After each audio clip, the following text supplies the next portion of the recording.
गुरु शिष्य परंपरा में आइए।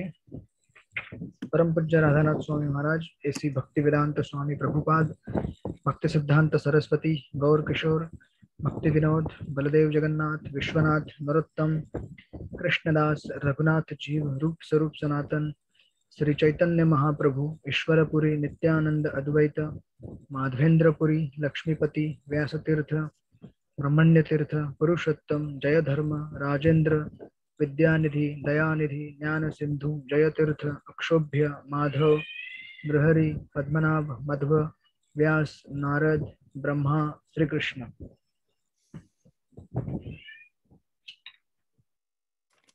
हरे कृष्णा। आप सब लोगों का स्वागत है श्री ईशोपनिषद भक्ति शास्त्री क्लास में।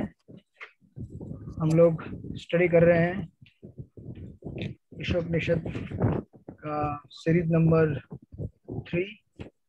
इसमें हम अब तक मंत्र नंबर 8 और 9 देख चुके हैं।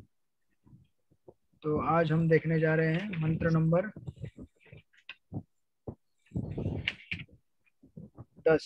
तो हमने लास्ट टाइम मंत्र नंबर 9 पूरा किया था और मैंने आपको बताया था, जहाँ तक आप लोग याद रहेगा, इन 3 मंत्रों में विद्या और अविद्या का वर्णन किया गया है और तीनों अलग अलग श्लोकों में अलग अलग तरीके से तुलना है। जैसे 9 नंबर का जो श्लोक हमने स्टडी किया था, उसमें विद्या और अविद्या, अविद्या 3 प्रकार की थी। किसी को याद है कौन से प्रकार की 3 अविद्याएं थी? श्लोक नंबर 9 में 3 प्रकार की अविद्याएं कौन सी थी?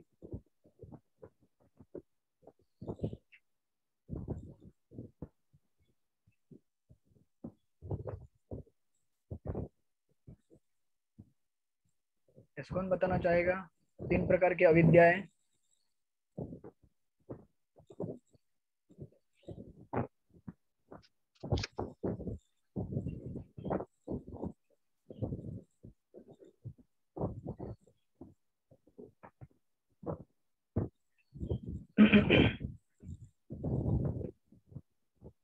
ओके, मैंने क्वेश्चन नहीं दिए इसलिए आप लोगों ने स्टडी नहीं किया।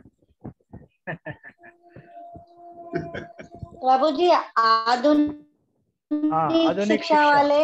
ओके, देन आधुनिक शिक्षा, उसके बाद फिर कर्मकांडी, ओके, और तीसरा मायावादी। Okay, perfect. ये 3 प्रकार की अविद्याएं हैं।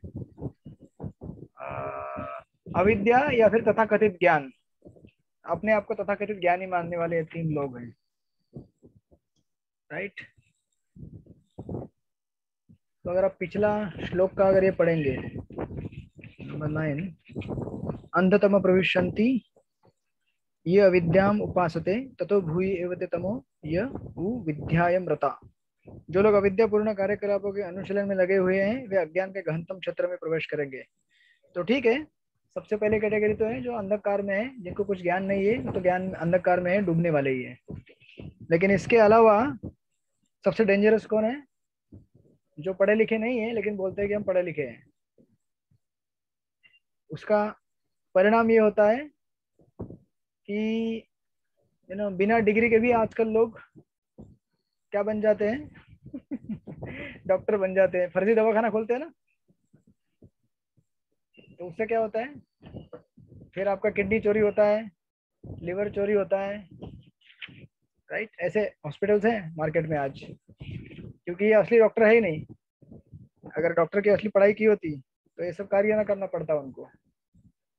तो वो 3 कैटेगरी के लोग हैं, जैसे माता जी ने कहा, ये पिछले श्लोक में हमने स्टडी किया था। तो एक तो है पूरे अज्ञान में, और दूसरे हैं 3 प्रकार के लोग। आधुनिक शिक्षा जो निरीश्वरवादी है, जो भगवान को नहीं मानती है, इसलिए वो डेंजरस है। और जो केवल वेदों के कर्मकांड सेक्शन में फंसे हुए हैं, वो भी जीवन के सही सही लक्ष्य को नहीं जान पा रहे हैं। और जो मायावादी है वो तो कम्प्लीटली करप्ट है, क्योंकि वो लोग क्या कर रहे हैं? अध्यात्म के असली रूप को न बताते हुए उसको उल्टा बता रहे हैं। जबकि आध्यात्मिक जीवन हमारा असली स्टार्ट होता है मुक्ति मिलने के बाद। लेकिन ये लोग बोल रहे हैं कि मुक्ति मिल गया, सब कुछ हो गया। और मुक्ति भी कैसे? बादलों में जाकर बैठे रहने का। राइट। क्या करते हैं ब्रह्मवादी लोग? ब्रह्मवादी तो नहीं, ब्रह्मवादी थोड़े रिस्पेक्टेबल हैं, क्योंकि ब्रह्मवादी लोग भगवान का अपराध नहीं करते, लेकिन मायावादी लोग सबसे खतरनाक है, क्योंकि वो भगवान को भी माया बोल देते हैं अपने आप को भी माया बोलते हैं, भगवान को भी माया बोलते हैं। तो इसलिए भगवान उनको क्या करते हैं, अंत में माया बना देते हैं, बने रहो माया, और उनका निरंतर पतन होते रहता है आध्यात्मिक धरातल से। तो ये वर्णन हमने लास्ट टाइम किया था। अब इसके बाद आज मंत्र नंबर 10, इसमें वापस विद्या अविद्या का एक दूसरे एंगल और दूसरे पहलू से स्टडी करेंगे। तो मेरे पीछे उच्चारण कीजिए मंत्र नंबर 10 का।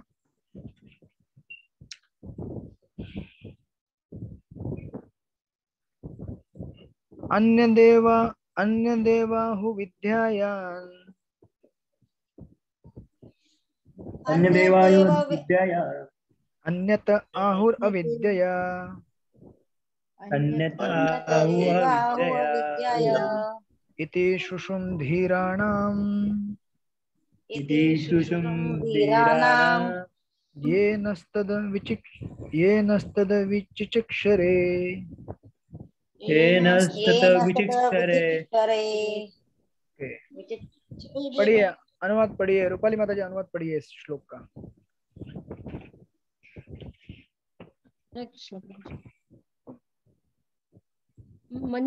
मनीषियों ने बताया है कि ज्ञान के विकास से एक फल प्राप्त होता है, जबकि अज्ञान के विकास से दूसरा ही भिन्न फल प्राप्त होता है। ओके, तो ना मुझे आगे पढ़ना?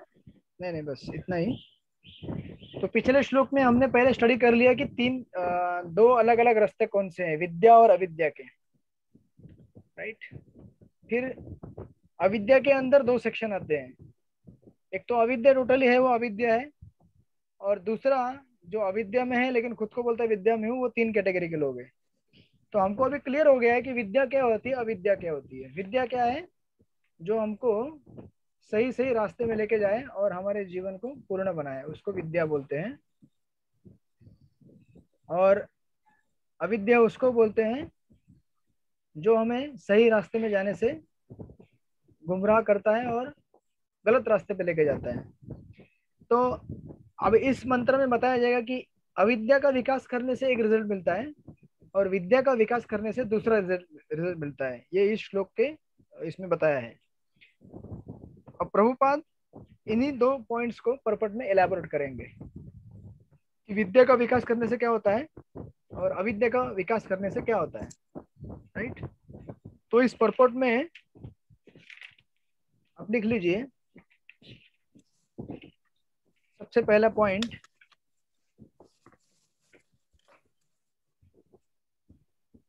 जो कि पहले पैराग्राफ के ऊपर स्टार्ट होता है। विद्या, आप लिख लीजिए विद्या अथवा असली ज्ञान प्राप्त करने की विधि। विद्या अथवा असली ज्ञान प्राप्त करने की विधि।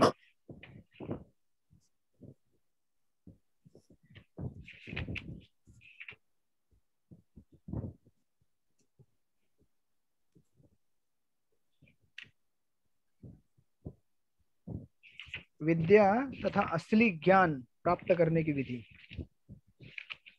Yes sir. Okay, now second point. तो ये यहाँ पे टोटल 18 आइटम दिए गए हैं, 18 आइटम।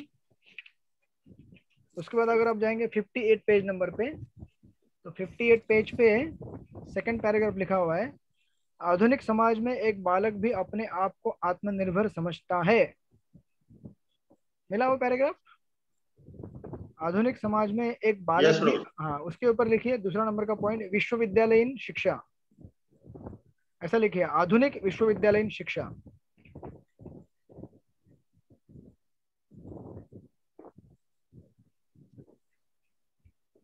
आधुनिक विश्वविद्यालयीन शिक्षा।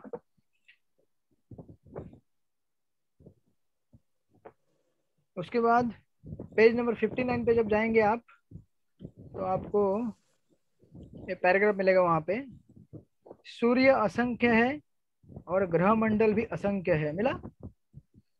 Yes bro. उसके ऊपर लिखिए तीसरा नंबर का पॉइंट, विश्व के अलग अलग देशों की चिंता।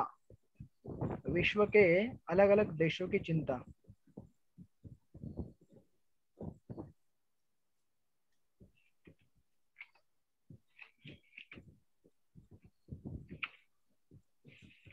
Yes. And then last point 60 number page पे आखिर से 1 2 3 चौथा पैराग्राफ। श्री ईशोपनिषद इस प्रकार के दोषपूर्ण शिक्षा से हमें सचेत करता है। श्री ईशोपनिषद इस प्रकार के दोषपूर्ण शिक्षा से हमें सचेत करता है। उसमें लिखिए केवल धीर पुरुष विद्या प्रदान कर सकता है। केवल धीर पुरुष विद्या प्रदान कर सकता है या विद्या दे सकता है। केवल धीर पुरुष विद्या प्रदान कर सकता है। ये बहुत ही इंपॉर्टेंट श्लोक है आज का। इनफैक्ट पूरे ईशोपनिषद में अगर हम ठीक से एनालाइज करेंगे तो this is one of the most important पर्पट of Prabhupada अब तक का।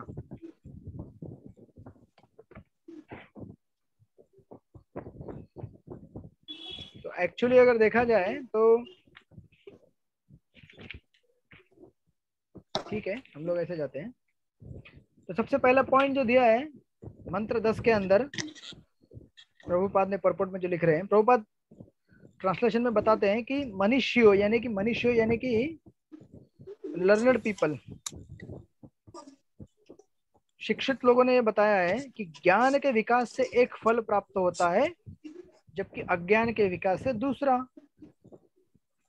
मोटरसाइकिल अगर जानने की विद्या आपके पास है मोटरसाइकिल चलाने की तो उससे एक लाभ होगा, और अगर मोटरसाइकिल चलाना नहीं जानते और मोटरसाइकिल चलाने गए तो उससे क्या होता है, दूसरा रिजल्ट मिलता है।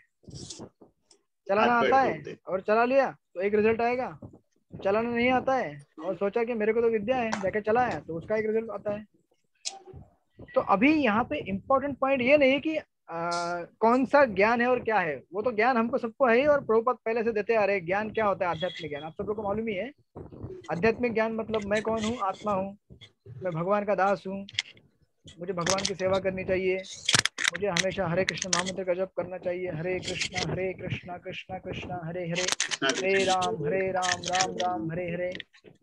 उसके बाद मुझे वैष्णव की सेवा करनी चाहिए, अर्चवीर की सेवा करनी चाहिए, 4 नियमों का पालन करना चाहिए। यस, मैंने म्यूट कर दिया।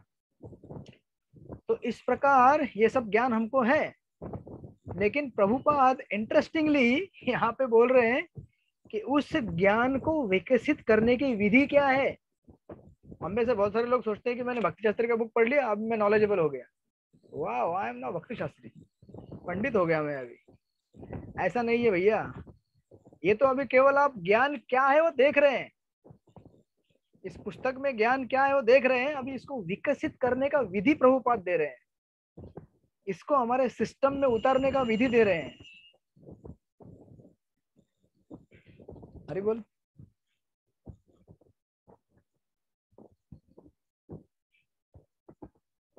मी तुला नंतर सांगू का, जरा क्लासमध्ये आहे, क्लासमध्ये तुला नंतर सांगतो मी। हाँ, तो देखिए हम में से बहुत सारे लोगों को ज्ञान है। अगर आप लोगों ने सुना होगा तो मैंने लास्ट टाइम यहाँ पे चौपाटी में क्लास दिया था भागवतम का 1338, आप सुनिए क्लास। मतलब ऐसा नहीं कि मैंने दिया इसलिए सुनिए, लेकिन उसमें इससे रिलेटेड पॉइंट आता है कि नॉलेज और ट्रांसफॉर्मेशन दोनों में बहुत बड़ा अंतर होता है।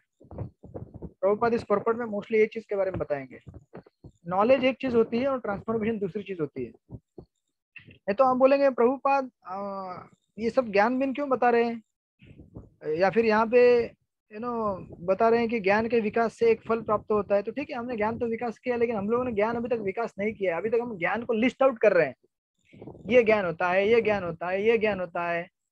अभी समझो आप लोगों ने श्लोक नंबर 1 या फिर इन्वोकेशन में शुरू में पढ़ लिया था कि जितना हमारे कोटा का है उतना हमें लेना चाहिए, दूसरों का नहीं लेना चाहिए, बराबर ना। तो इसका प्रैक्टिस किसी ने किया आज तक? कभी प्रैक्टिस किया? जब प्रसाद लेने बैठते हैं, घर पे तो नहीं, कोई फेस्टिवल में कभी प्रोग्राम होता है, तो अपने प्लेट से ज्यादा नजर दूसरे के प्लेट में होती है। उसको कितना मिला, उसको कितना मिला, ये माता जी को ज्यादा मिला, ये प्रभु जी को ज्यादा मिला। अरे रोज का है नाटक। इन लोगों का ना कुछ सेटिंग है, अंदर से एक्स्ट्रा निकाल के देते हैं इन लोगों को, और हमको देते ही नहीं। अरे भैया, जब अपना पेट भरने लायक अगर मिल गया है तो फिर संतुष्ट हो जाओ ना उसमें। महाविष्णु गोस्वामी महाराज का सुंदर स्टेटमेंट है। उस लास्ट टाइम जो क्लास दे रहा था, मैं उनका एक लेक्चर सुन रहा था रिकॉर्डेड, तो उसमें महाविष्णु महाराज बताते हैं कि by looking at others palaces don't burn your हट। दूसरों के महल देखकर अपनी झोपड़ी को मत जलाओ।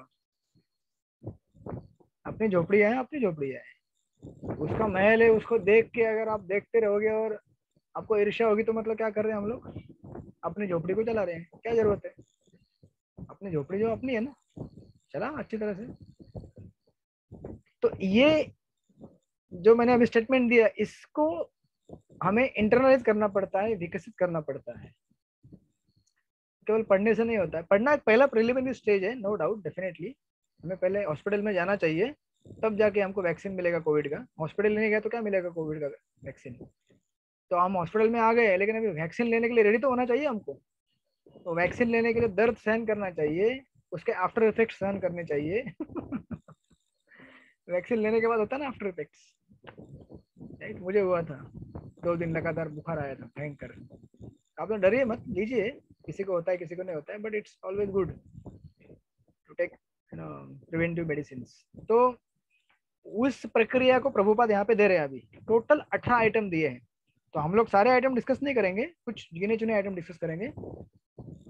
तो सबसे पहला आइटम यहाँ पे प्रभुपाद ने दिया है, अगर आपको ज्ञान विकसित करना है। क्या ज्ञान? जो पहले श्लोक नंबर, दूसरे श्लोक नंबर या शुरू में जो दिया है ज्ञान, उसके रास्ते पे चलने के लिए हमको, देखिए सबसे पहला पॉइंट प्रभुपाद देते हैं, और ये भगवद गीता से लिया गया है 13.8 to 12। आप गीता स्टडी करेंगे तो वापस आपको गीता में आएगा ये, तब तक आप इसको वापस भूल जाएंगे, तो हम वापस वहां पे फिर स्टडी करेंगे, डोंट वरी फॉर दैट। तो सबसे पहला पॉइंट दिया है, मनुष्य को स्वयं भद्र पुरुष बनकर अन्यों का समुचित सम्मान करना सीखना चाहिए। उसके प्लेट में अगर ज्यादा भी गिरे ना प्रसाद, तो भी सम्मान करना चाहिए। ये ना सोचना चाहिए कि ही डजंट डिजर्व, मैं ज्यादा सेवा करता हूँ, मेरे को क्यों नहीं दिया। अरे भाई, दिया उसको दिया, तुमको जो मिला ले लो। तो ये सब, ये तो मैंने सिंपल उदाहरण दिया आपको, लेकिन जीवन की बहुत सारी समस्याएं हमारी नम्र ना होने की वजह से होती है। क्योंकि हम लोग फीडबैक देना तो जानते हैं, लेकिन फीडबैक लेना नहीं जानते। हम सबको फीडबैक देने की आदत बहुत रहती है। नहीं नहीं ऐसा करना चाहिए, नहीं नहीं वैसा करना चाहिए, वो ठीक नहीं है, ठीक नहीं है, वो वैसा वैसा वैसा। अच्छा, आपको बोला जाए कि आप ऐसा करो, नहीं नहीं मैं बराबर हूँ, आप क्या बोल रहे हैं, मैं ठीक हूँ, सही कर रहा हूँ मैं। तो हम में से बहुत सारे लोगों को फीडबैक लेने की आदत नहीं रहती है। लेकिन ये आदत ना होने की वजह से हमारा हार्ट फिर मृदु नहीं होता है, नम्र नहीं बनता है। जब हार्ट हमारा नम्र नहीं बनता है तो फिर ठीक ठीक से हरिनाम नहीं ले सकते, क्योंकि हरिनाम लेने के लिए हार्ट कोमल होना चाहिए। इसलिए महाप्रभु कहते हैं, तृणादपि सुने चैन तरुणपि सहिष्णुना अमाने न माने देने कीर्तनीय सदा हरि। क्योंकि ये सब हमें सहन करना पड़ेगा, भले अच्छा ना लगे फिर भी सहन करना पड़ेगा। अब इसमें 2 प्रकार की चीजें होती है। अमानित्व अगर आप देखेंगे, ये बेसिकली अमानित्वम अधमित्वम अहिंसा शांति आर्जवम, ये सब गीता के श्लोक, ये वो 13.8 to 12 में आता है ये। तो पहला पॉइंट ये है अमानित्व, मतलब हमें क्या होना चाहिए, हमेशा नम्र होना चाहिए और दूसरों को सम्मान देना चाहिए। तो इसमें 2 चीजें होती है। एक होता है, कभी कभी हमारे पास कुछ चीज है तो हम उसको बोस्ट कर सकते हैं ना कि मेरे पास ये चीज है, तो नहीं करना चाहिए, उसको अमानित्व बोलते हैं। मेरे पास है फिर भी मैं नम्र हूँ, फिर भी मैं क्या बोलता हूँ, है भगवान की कृपा से है जो भी है। और अगर मैं दिखाता हूँ तो क्या हो गया, फिर मैं अमानित्व नहीं हूँ। दूसरा होता है अदम्भित्वम, दम्भ मतलब मेरे पास कुछ चीज नहीं है फिर भी मैं दिखाता हूँ दुनिया को। देखो मेरे पास ये वो है, और तुम्हारे पास नहीं है फिर भी दिखा रहे हो, इसको बोलते हैं दम्भ। और ये दोनों क्या है, हमारे लिए बहुत बड़े ऑब्स्टेकल है। हमारे पास जो भी है वो किसका दिया हुआ है, भगवान का दिया हुआ है, भक्तों का दिया हुआ है। अगर दिखाना भी है लोगों को तो बोलो ना, ये भक्त ने दिया है मुझे, भगवान ने दिया है, तो क्या प्रॉब्लम है इसमें, राइट। आपके पास अगर कुछ चीज है तो किसने दी हुई है, भगवान ने दी हुई है या फिर भक्तों ने दी हुई है। आप बोलेंगे नहीं नहीं मैंने अपने परिश्रम से कमाया है, ये घर मेरे परिश्रम से आया हुआ है, कष्ट करता हूँ, मैं नौकरी करता हूँ।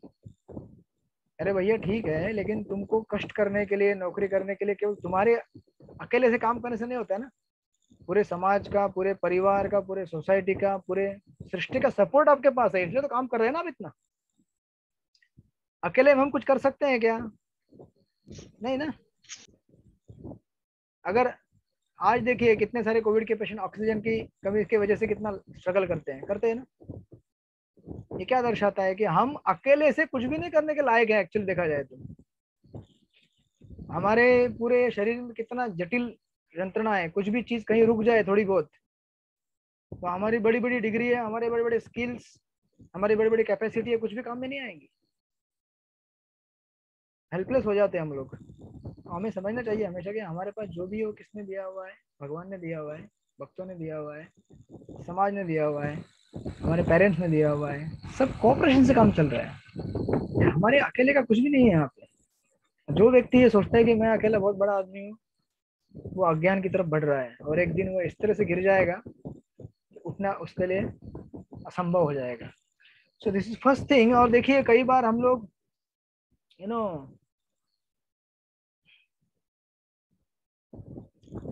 जैसे देखिए भागवत में उदाहरण दिया जाता है चित्रकेतु महाराज का। चित्रकेतु महाराज को यू नो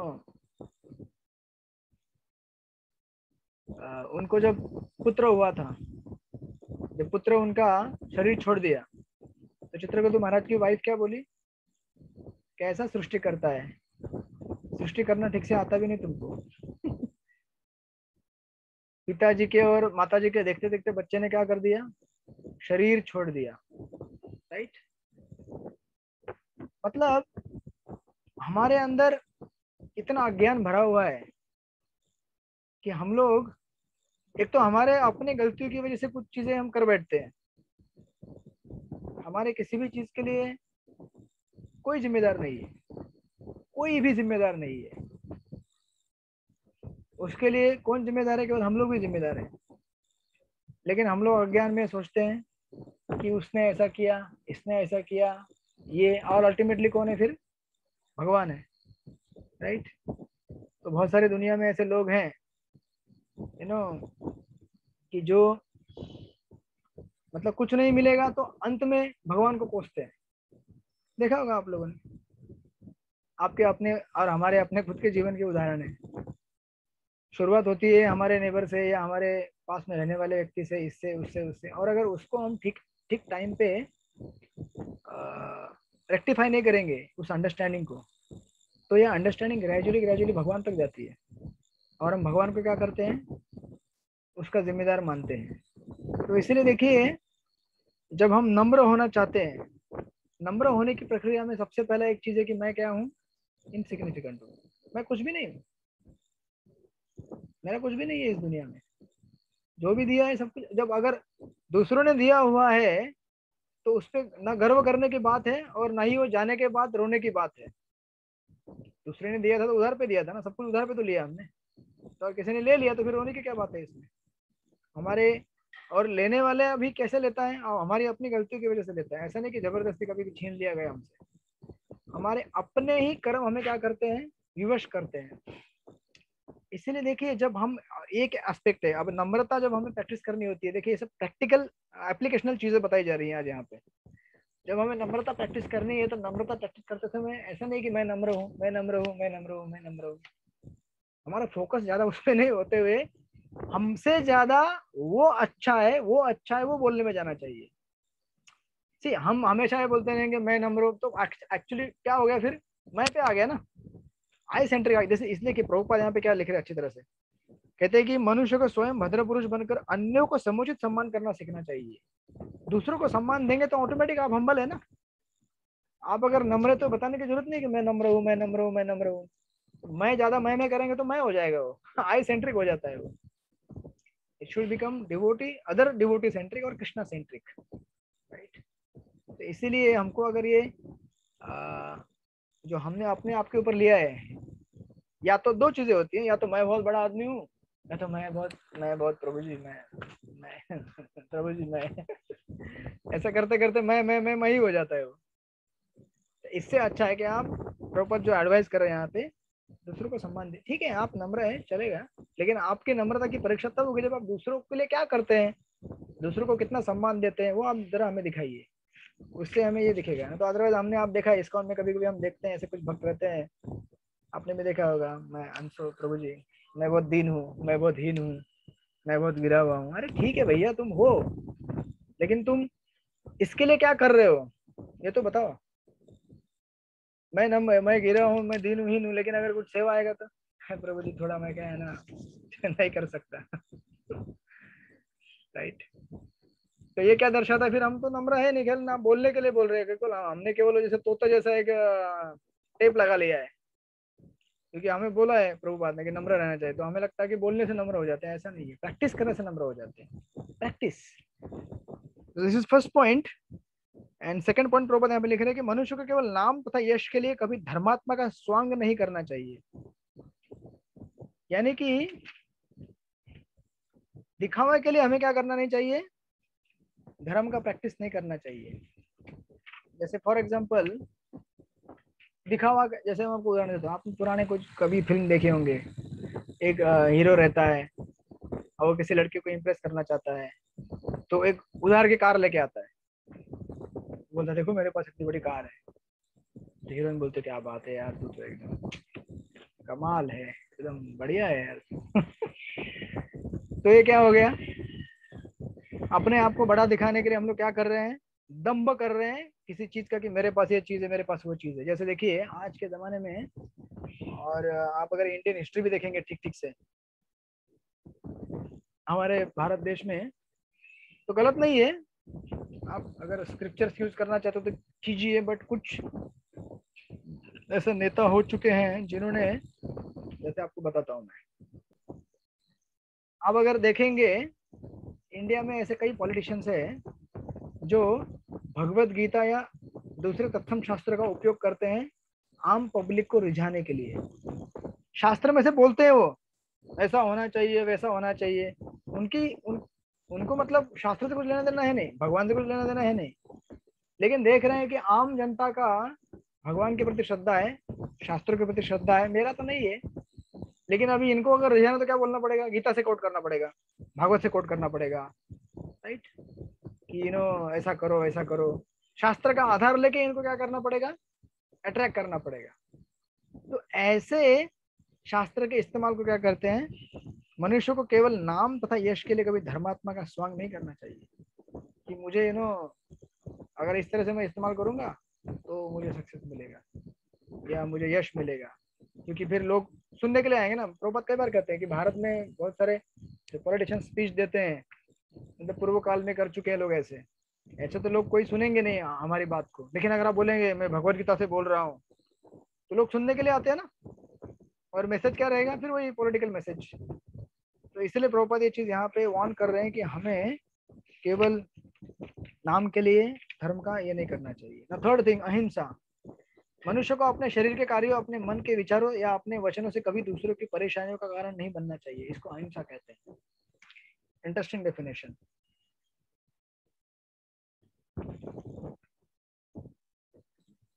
इसको अहिंसा कहते हैं। अहिंसा मतलब ये नहीं कि दूसरों को केवल नहीं मारना हम लोग, हमारा डेफिनेशन इतना ग्रॉस लेवल पे, स्थूल लेवल पे हम सोचते हैं कि किसी को थप्पड़ मार दिया है, हिंसा क्यों कर रहा है।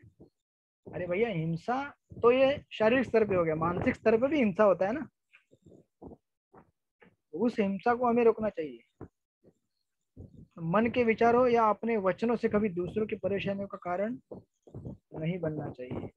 हमें ऐसा कभी नहीं बोलना चाहिए कि जिसके सुनने से सामने वाला आदमी क्या बन जाए, परेशान हो जाए, चिढ़ जाए। एंड देन अभी मैं बीच में बाईपास करते जाऊंगा, I will not read many of them, आप लोग बाद में अपना समय निकाल के पढ़िएगा। अभी डायरेक्टली लेते हैं पॉइंट नंबर 12, क्योंकि ये सारे पॉइंट्स में वन ऑफ द मतलब हमारे रिलेट करने लायक पॉइंट है, बाकी भी है, आप पढ़िएगा। मनुष्य को सदैव स्मरण में रखना चाहिए कि जब तक उसके पास भौतिक शरीर है तब तक उसे जन्म, मृत्यु, जरा तथा व्याधि को भोगना पड़ेगा। देह के इन कष्टों से छुटकारा पाने के लिए योजनाएं बनाने से कोई लाभ नहीं है। सर्वोत्तम मार्ग यही है कि उस साधन की खोज की जाए जिससे आध्यात्मिक स्वरूप पुनः प्राप्त हो सके। ना this is one of the main point here. Gita में अगर ये पढ़ेंगे तो इसका अनुवाद ठीक ठीक से ऐसा होता है, जन्म मृत्यु जरा व्याधि दुख दोषानुदर्शनम। अनुदर्शनम, अनुदर्शनम मतलब हमेशा याद रखना। क्या याद रखना?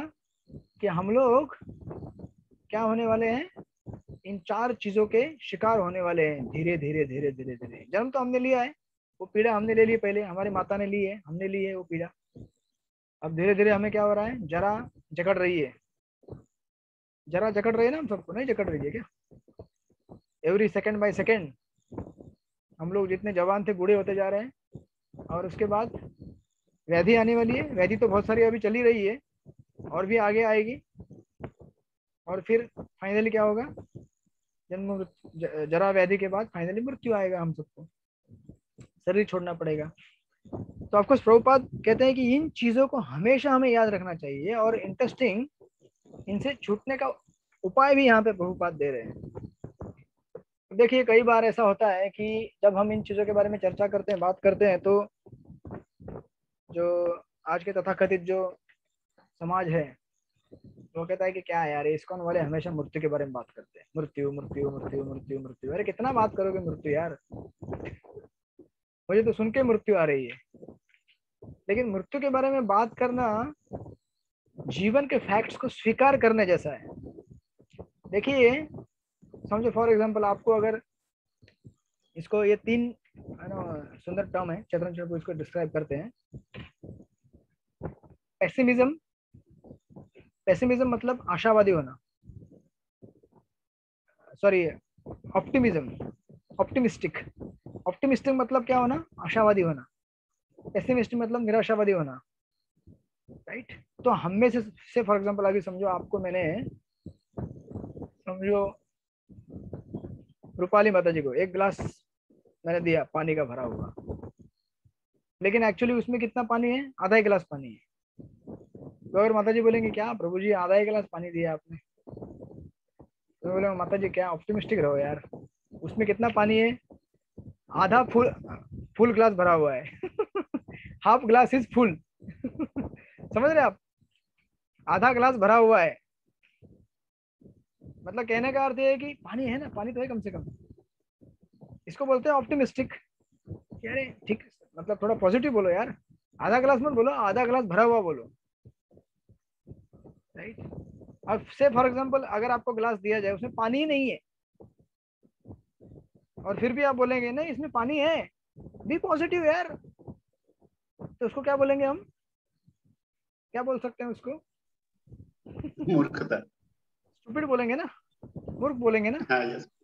तो आज का समाज यही कहता है, अरे भाई ठीक है, जब हमने आपको आधा गिलास पानी दिया था, बोले कि आधा गिलास पानी भरा हुआ है, बोलो यार पॉजिटिव बोलो। लेकिन जब गिलास ही पूरा खाली है तो आप कैसे बोल सकते हैं गिलास में पानी है? Positive positive. क्या आपके ऐसे पॉजिटिव बोलने से कोई पॉजिटिविटी आने वाली है? नहीं। तो आज के समाज में इतने सारे जो लोग हैं, जन्म मृत्यु जरा व्याधि, इन लोग इन सारी चीजों को लेकर एकदम बोलते हैं नहीं नहीं नहीं नहीं, ठीक है लाइफ अच्छा है ना, इतना सारा हमने संसार बनाया, ये बनाया, इतना सब, लाइफ इज गोइंग, मजा है, आनंद है। अरे भैया लेकिन इन सब प्रॉब्लम को क्या करोगे? ये प्रॉब्लम तो हमारे पास है, इस रियलिटी को हमें एक्सेप्ट तो करना पड़ेगा ना। This is the reality of life, ये जीवन की वास्तविकता है। इसको जितना हम स्वीकार करेंगे उतना हम अध्यात्म में आगे बढ़ पाएंगे। जैसे कोई पेशेंट है, अगर उसको कुछ बीमारी हो गई है और डॉक्टर कहेगा तुमको कुछ नहीं हुआ है, यू आर ऑल राइट, उसको टर्मिनल डिजीज हो गया कोई, अगर टर्मिनल डिजीज जब होता है तो उसके पास बहुत ही कम दिन रहते हैं, जैसे कैंसर हो गया, कुछ भयंकर हार्ट पेशेंट है कोई, तो उसको बताना जरूरी है ना कि भाई अभी तुम्हारे पास जीवन के कुछ ही दिन बचे हुए हैं, नाउ प्रिपेयर, तैयारी करो, अभी मृत्यु को फेस करने के लिए तैयारी करो, क्योंकि साइकोलॉजिकली उसे रेडी होना पड़ेगा। जितने भी उसके गिले शिकवे थे उनको दूर करना पड़ेगा, तभी तो मृत्यु को अच्छी तरह से स्वीकार कर सकता है वो, नहीं तो नहीं कर पाएगा ना। तो इसीलिए हमें लाइफ की जो रियलिटी है उसको एक्सेप्ट करना पड़ेगा। उस एक्सेप्ट नहीं करेंगे जितना, उतना हम लोग क्या कर रहे हैं, डिनाई कर रहे हैं भौतिक जीवन की इन असुविधाओं को। देखिए भवरोग, ये जो रोग है ना, इसे भवरोग कहते हैं ना हम लोग। जैसे हर किसी बीमारी के सिम्टम रहते हैं, उसी तरह से भवरोग के ये 4 सिम्टम है, जन्म मृत्यु जरा व्याधि। These are 4 symptoms. लक्षण है ये कि हमें भवरोग हुआ है, जब हमें जरा होती है, व्याधि होती है, बीमारी होती है, लक्षण है कि हमें क्या हुआ है, भवरोग हुआ है, बीमारी हुई है। अब इसको जितना हम स्वीकार करेंगे उतना हम इससे बाहर निकल पाएंगे, नहीं तो नहीं निकल पाएंगे। जैसे एक ग्रीक फिलोसोफर थे वो कहते थे कि death will never happen to me, मुझे कभी मृत्यु होगा ही नहीं, क्योंकि जब मृत्यु होगा मतलब बोलते थे कि मैं जब हूं जिंदा तब मृत्यु नहीं है, और जब मृत्यु आएगी तब मैं नहीं रहूंगा, तो मुझे कभी मृत्यु आया ही नहीं। इसे बोलते हैं वर्ड जगलरी बेसिकली। आपको ठीक ठीक से समझा क्या? This is called as word jugglery. शब्दों का खेल करना और बोलना कि लाइफ इज लाइक पॉजिटिव, जब मैं हूं जब तक जिंदा तब तक मृत्यु नहीं है, और जब मृत्यु रहेगी तब मैं नहीं रहूंगा, तो कहाँ है मृत्यु? अरे लेकिन आपके ऐसे बोलने से तो नहीं होता है ना। आप जब जिंदा हैं तभी मर रहे हैं, धीरे धीरे धीरे धीरे, और जब आप मरेंगे तो आप खत्म नहीं होते हैं, आपका और दूसरा जीवन है, आप ट्रांसमाइग्रेट होते हैं ना नए लाइफ, नए शरीर में। तो केवल ये देहात्म बुद्धि की वजह से हम ऐसा सोचते हैं कि जब मैं जिंदा हूँ तो मृत्यु कहाँ है, और जब मैं मरूंगा तो मैं नहीं हूँ, तो किधर? ऐसा बोलने से मृत्यु खत्म नहीं होता है, आपको परेशानी तो झेलना ही पड़ेगा ना। इसलिए देखिए क्रिश्चियन ट्रेडिशन में एक सेंट होके गए हैं, सेंट बेनेडिक्ट, क्रिश्चियन प्रीस्ट, बहुत ही फेमस क्रिश्चियन प्रीस्ट है। ये आपने टर्म सुना होगा, मोमेंटो मोरिस करके। ये लोग वैराग्य लाने के लिए क्या करते थे पता है? जब अपने स्टडी टेबल, जैसे स्टडी टेबल से टेबल है, यहाँ पे पढ़ाई करता हूँ, तो अपने स्टडी टेबल में बाजू में खोपड़ी रखते थे, खोपड़ी इंसान की। आप रखेंगे? इन मरे हुए इंसान की खोपड़ी क्यों क्यों रखते थे? ये हमेशा याद दिलाने के लिए कि भैया देख, तेरा खोपड़ी है ना, उसका भी ये हाल होने वाला है कल, जितना तूने बना के रखा है चर्बी सब जल जाएगा आग में, बचेगा खोपड़ी है।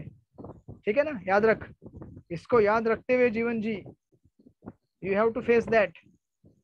इनफैक्ट राधानंद महाराज बताते हैं कि महाराज के बुक में भी है, अगर आपने देखा होगा तो, जर्नी होम में, जो क्रिश्चियन मॉन्क लोगों का जो ये रहता था, ये मॉनेस्ट्री, कैथेड्रल्स मॉन्क, उनका सिस्टम ऐसा था उनके इसमें कि उनके पहले, समझो आज मैं ब्रह्मचर्य आश्रम में हूँ, एक मंक हूँ, तो मेरे पहले जो भी जितने भी मंक हो गए हैं, अगर उन्होंने शरीर त्याग किया है ना, तो उनके शरीर की पूर्ण स्केलेटन, पूरा जैसे हमने देखते हैं ना लेबोरेटरी में, मेडिकल या डॉक्टर के पास देखते हैं पूरा बॉडी का स्केलेटन, तो पूरा, अब उसके पहले जितने भी मंक होके गए लाइन से लगा के रखे हुए थे, इसका नाम ये था, इसका नाम ये था, एक कंकाल का नाम ये था, एक कंकाल का नाम ये था। इसको देखने का और क्या बोलने का, ये देखो ये होने वाला है कल तुम्हारे साथ। ठीक है? तो जीवन में किस चीज को वैल्यू देना है, नहीं देना है, ठीक ठीक से सोचो। और इवन बुद्धिस्ट ट्रेडिशन में बताते हैं कि उनका एक उनके एक साधना में वन पार्ट रहता है, क्या रहता है? To meditate on death. बैठ के मृत्यु के ऊपर चिंतन करना कि मृत्यु कैसा होता है, मृत्यु कब आता है, मृत्यु आने के बाद क्या होता है। कभी आप लोगों ने किया चिंतन, ऐसा मेडिटेशन नहीं किया तो करिएगा क्लास के बाद। यस विनोद प्रभु, किया आपने कभी ऐसा चिंतन? किया आपने चिंतन? हाँ। इसलिए आप तपस्वी हैं। नहीं ऐसा कुछ। हाँ, लेकिन फिर प्रभुपाद हमारे लिए क्या करते हैं? पॉजिटिव मार्क बताते हैं। तो ये सब तो ठीक है, this is all right, but Prabhupada हमारे लिए मोर पॉजिटिव मार्क बताते हैं। प्रभुपाद कहते हैं कि now we may meditate on this things, कि मृत्यु है, ये है, वगैरह वगैरह, but better than that meditate on Krishna. भगवान के ऊपर मेडिटेट करो, भगवान के नाम के ऊपर मेडिटेट करो, और भगवान के नाम पे ऊपर मेडिटेट करोगे तो ऐसे आप क्या कर जाओगे? मृत्यु को पार कर जाओगे, आपको सब साक्षात्कार हो जाएगा। शुरू में मैं एकदम बिगिनिंग में सोचता था कि हमको अपना साक्षात्कार कब होगा, हम कौन है, कैसे हैं, आत्मा क्या होता है। तो लेकिन ये साक्षात्कार पाने के लिए हमको पहले क्या करना पड़ता है? भगवान के ऊपर मेडिटेट करना पड़ता है। जब हम भगवान के ऊपर मेडिटेट करते हैं तो न केवल भगवान को जानते हैं लेकिन हम खुद को भी जानना चालू कर जाते हैं। इसलिए ऐसा नहीं कि हम खुद को जानने के लिए केवल एक तपस्या ये सब विधि विधान करेंगे तो हम समझ जाएंगे, नहीं, भगवान के ऊपर ध्यान करना है, भगवान को जानना है, तो भगवान को जानोगे तो अपने आप को भी ऑटोमेटिक जान जाओगे। This is the way. इसलिए देखिए, आप अगर ये देखेंगे हरे नामाष्टकम, उसमें एक श्लोक आता है, आब्रह्मस्तं पर्यतं सर्वं मायामयं जगत् सत्यं सत्यं पुनः सत्यं हरेर्नामैव केवलम। कि ब्रह्मा जी से लेकर सृष्टि में जो घास का छोटा सा तिनका है, ये सब क्या है? माया है, केवल मायामय है। मायामय है इन द सेंस कि वो झूठा नहीं है, अस्तित्व में है, वो दिखता है, लेकिन ब्रह्मा जी से लेकर छोटे घास के तिनके तक, वहां से लेकर यहाँ तक जितने भी ग्रेड्स है, वैरायटीज लाइफ के, ये चीजों के, इनमें से कोई भी चीज हमें जीवन में आनंद दे सकती है, ये मानना, ये सबसे बड़ा क्या है? माया है। इसमें से कोई भी चीज हमें आनंद नहीं दे सकता। हाँ, ये चीजें हमें आनंद देंगी तब जब हम इनको भगवान की सेवा में लगाएंगे, लेकिन जब हम इसको अपने पर्सनल यूज में लाना चाहते हैं तो इसमें से कोई भी चीज हमको क्या करेगी? आनंद नहीं दे सकती है। सर्व क्या है? मायामय है, सब मृत्यु के पास में जा रही है। इसलिए इंटरेस्टिंग है कि हमें क्या करना पड़ेगा, ये बार बार हमें रिमाइंड करना पड़ेगा अपने आप को कि ये चार चीजें हैं दुख की, और इन चीजों से बाहर निकलने का सबसे उत्तम मार्ग क्या प्रभुपाद लिख रहे हैं वहां पे, सर्वोत्तम मार्ग यही है कि उस साधन की खोज की जाए जिससे आध्यात्मिक स्वरूप पुनः प्राप्त हो सके। हमें क्या होगा? स्वरूप जो हमारा आध्यात्मिक है उसको जागृत करने का जो विधि है, वो विधि हमें प्रैक्टिस में लाना पड़ेगा। जैसे कोई पेशेंट है, अगर उस पेशेंट को समझो ठीक होना है, तो उसको ठीक होने के लिए क्या करना पड़ता है? मेडिसिन लेना पड़ता है। अब मेडिसिन लेने से हो सकता है कभी कभी, जैसे कोई कैंसर का पेशेंट है तो उसको क्या होता है? केमोथेरेपी लेना पड़ता है, रेडियोथेरेपी लेना पड़ता है, उससे दर्द होता है ना बहुत सारा। तो या तो ये दर्द लो, या फिर अल्टीमेटली वो दर्द तो हमें सिलेक्ट करना ही है मृत्यु का, राइट। लेकिन अगर हम ये चूज करेंगे कौन सा, देखिए दो प्रकार के इविल्स है यहाँ पे। एक तो ये कि ट्रीटमेंट जब हम लेते हैं, ट्रीटमेंट लेंगे तो आपको दर्द होगा ही होगा, राइट। तो वो एक हमें लेना है। या फिर जैसे हजारों जीव जंतु मर रहे इस जगत में बिना किसी चीज को जाने, अज्ञान में, और अल्टीमेटली उनका कहाँ जाएंगे, क्या होगा, किस को पता नहीं। वो भी तो सबसे बड़ा खतरा है। दोनों में से एक को हमें चूज करना पड़ेगा। तो बेटर हम इसको चूज करें कि अभी ट्रीटमेंट लेने के लिए क्या जरूरत है, थोड़ा सा दर्द होता है, राइट। लेकिन ट्रीटमेंट लेंगे तो हमारा ठीक होने का संभावना ज्यादा है, और अगर ठीक हो जाएंगे तो हमें क्या होगा? इटरनल बेनिफिट मिलेगा, राइट। तो इसीलिए ये इंटरेस्टिंग चीज यहाँ पे दी गई है, प्रॉपर लिख रहे हैं कि हमें आध्यात्मिक मार्ग, आध्यात्मिक स्वरूप पुनः जागृत करना पड़ेगा। इसको अगर जागृत करेंगे तो हमारी सारी समस्याएं दूर हो जाएंगी। तो जन्म मृत्यु जरा मतलब कुछ भी नहीं लगेगा। कितने सारे भक्त अभी शरीर छोड़ के गए हैं बीच में, आपने देखा होगा, हंसी खुशी चले गए वो, क्योंकि उनको कॉन्फिडेंस है कि मैं जा रहा हूँ तो कहाँ जा रहा हूँ? भगवान के पास जा रहा हूँ। अगर हमको ये कॉन्फिडेंस आ गया तो फिर काय का डरना, काय का रोना, काय का चिल्लाना राइट, बराबर है कि नहीं। हमें डर क्यों लगता है, हमें मृत्यु से डर क्यों होता है, भय क्यों होता है? क्योंकि हमें पता नहीं हम कहाँ जा रहे हैं। अरे लेकिन आज आपको पता चलेगा कि मैं भगवान के पास जा रहा हूँ, तो फिर क्या डर, कैसा है नो जिंदगी से नाराज होना। इससे बढ़िया जिंदगी हमको मिलेगी। इसलिए देखिए हमको जो ट्रीटमेंट लेना है उस ट्रीटमेंट में सजग रहना पड़ेगा। उसमें दर्द होता है हमको, राइट। अभी समझो अगर आपने मेडिसिन नहीं लिया तो आपका बीमार बहुत कॉम्प्लिकेटेड हो जाएगा, उससे ज्यादा परेशानी होगी आपको। इससे अच्छा है कि आप जब मेडिसिन लेंगे तो थोड़ा दर्द होगा, उसको सहन कीजिए। हम सबका स्ट्रगल क्या है आज, हम सबको पता है कि हम बीमार हैं, बराबर है कि नहीं। तो हम क्या सोचते हैं, ठीक है बीमार है, थोड़ा बीमारी सहन कर लेता हूँ। अरे भैया आगे जाके बहुत गंभीर हो जाएगा बीमारी। इससे अच्छा कि ट्रीटमेंट लो ना। ट्रीटमेंट लेने के लिए थोड़ा दर्द होता है, मतलब हमें अपने आप को इंद्रिय विषयों की वस्तुओं से मन हटाने के लिए तकलीफ होती है ना। बट ये तकलीफ ज्यादा अच्छी है, बाद में इंद्रिय विषय वस्तु के साथ जो झंझट होगा, उसके साथ जो तकलीफ होगी, उसको झेलने से अच्छा है कि अभी अपने आप को थोड़ा कंट्रोल करो, सहन करो, और अपनी साधना में लगे रहो। हरे कृष्ण कृष्ण कृष्ण हरे हरे, हरे राम राम राम हरे हरे। जप करने के लिए कठिनाई उठानी पड़ती है कि नहीं? नहीं रूपाली माता जी, कठिनाई नहीं उठानी पड़ती है जप करने के लिए? उठानी पड़ती है प्रभु जी। हाँ, व्हाट्सएप बाजू में रखना पड़ता है, यूट्यूब बाजू में रखना पड़ता है, गार्डन में घूमने का बाजू में रखना पड़ता है, गॉसिप बाजू में रखनी पड़ती है, सब कुछ बाजू में रखना पड़ता है। दर्द होता है थोड़ा सा, मजा में अरे इतना सब मेरा मेरा प्यारा चीज छोड़ रहा हूँ मैं काय के लिए, जब करने के लिए दर्द हो रहा है। लेकिन ये दर्द अगर आज लेंगे तो आगे जाके जो हमारा बीमारी खराब होने वाला था और वो ठीक हो जाएगा ना।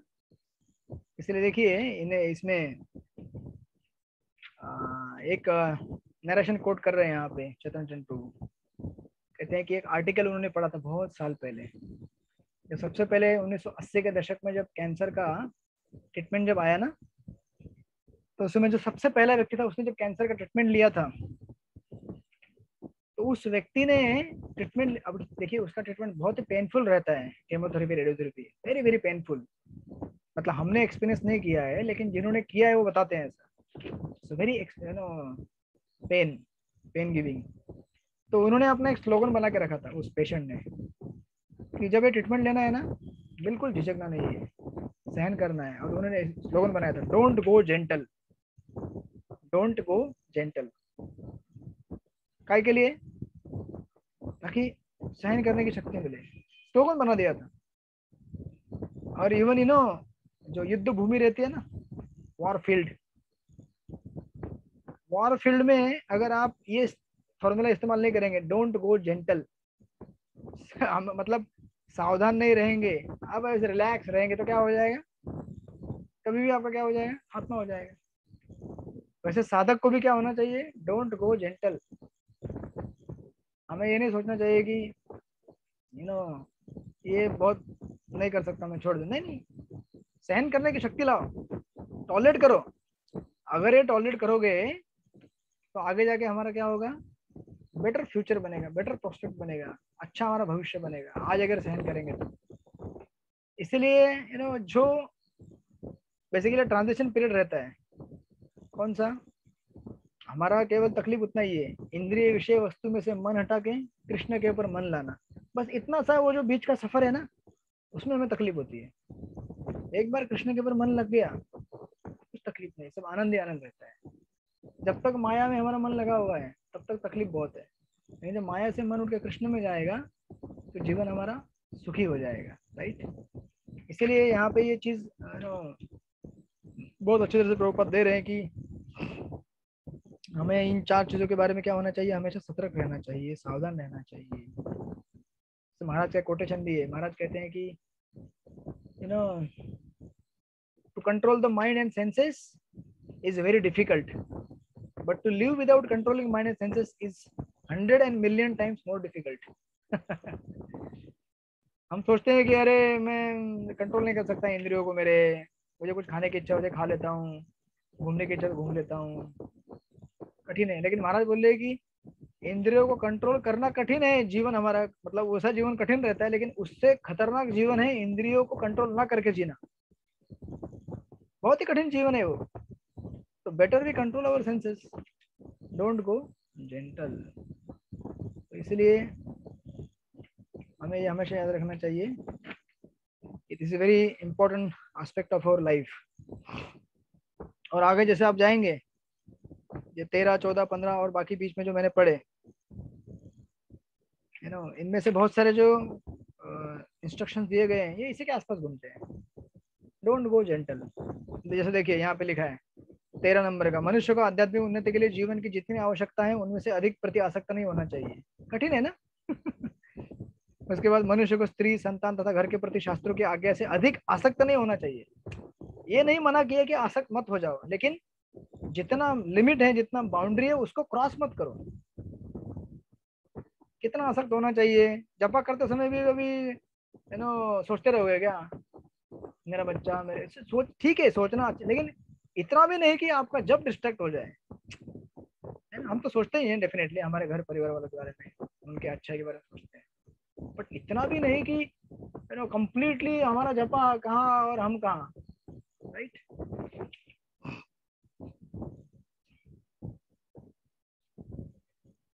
और अगर ये सब आप देखेंगे टोटल 18 क्वालिटीज यहाँ पे जो दिए गए हैं, इसमें से बहुत सारे या फिर ऑल ये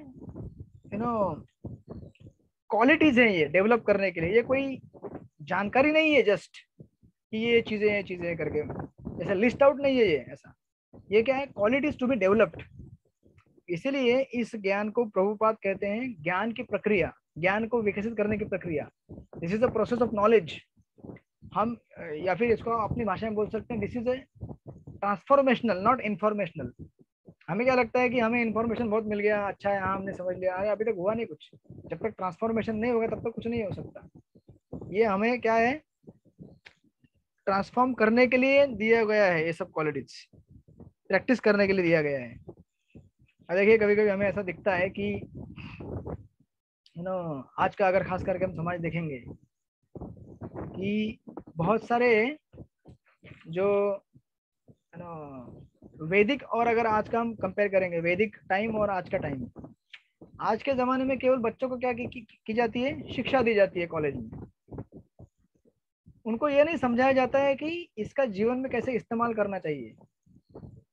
जैसे कुछ मूल्यों को सिखाया जाता है, तो मूल्य क्या है, नाम के लिए सिखाए जाते हैं, प्रैक्टिस कैसे करना है वो नहीं सिखाया जाता है। देखिए इसलिए आप वैदिक अगर इसमें देखेंगे तो आप भागवत में लिखा हुआ है कि ज्ञान के साथ साथ वैराग्य भी आता है। जहाँ ज्ञान होता है असली, उसका प्रैक्टिस किया जाता है तो वैराग्य भी आता है। और अगर आप हमारे एकेडमिक आज के एकेडमिक लोगों को देखेंगे तो क्या होता है, केवल ज्ञान है लेकिन वैराग्य नहीं है। ऐसा क्यों होता है, ऐसा क्यों होता है? क्योंकि इसको प्रैक्टिस करने के लिए क्या नहीं दिया गया है,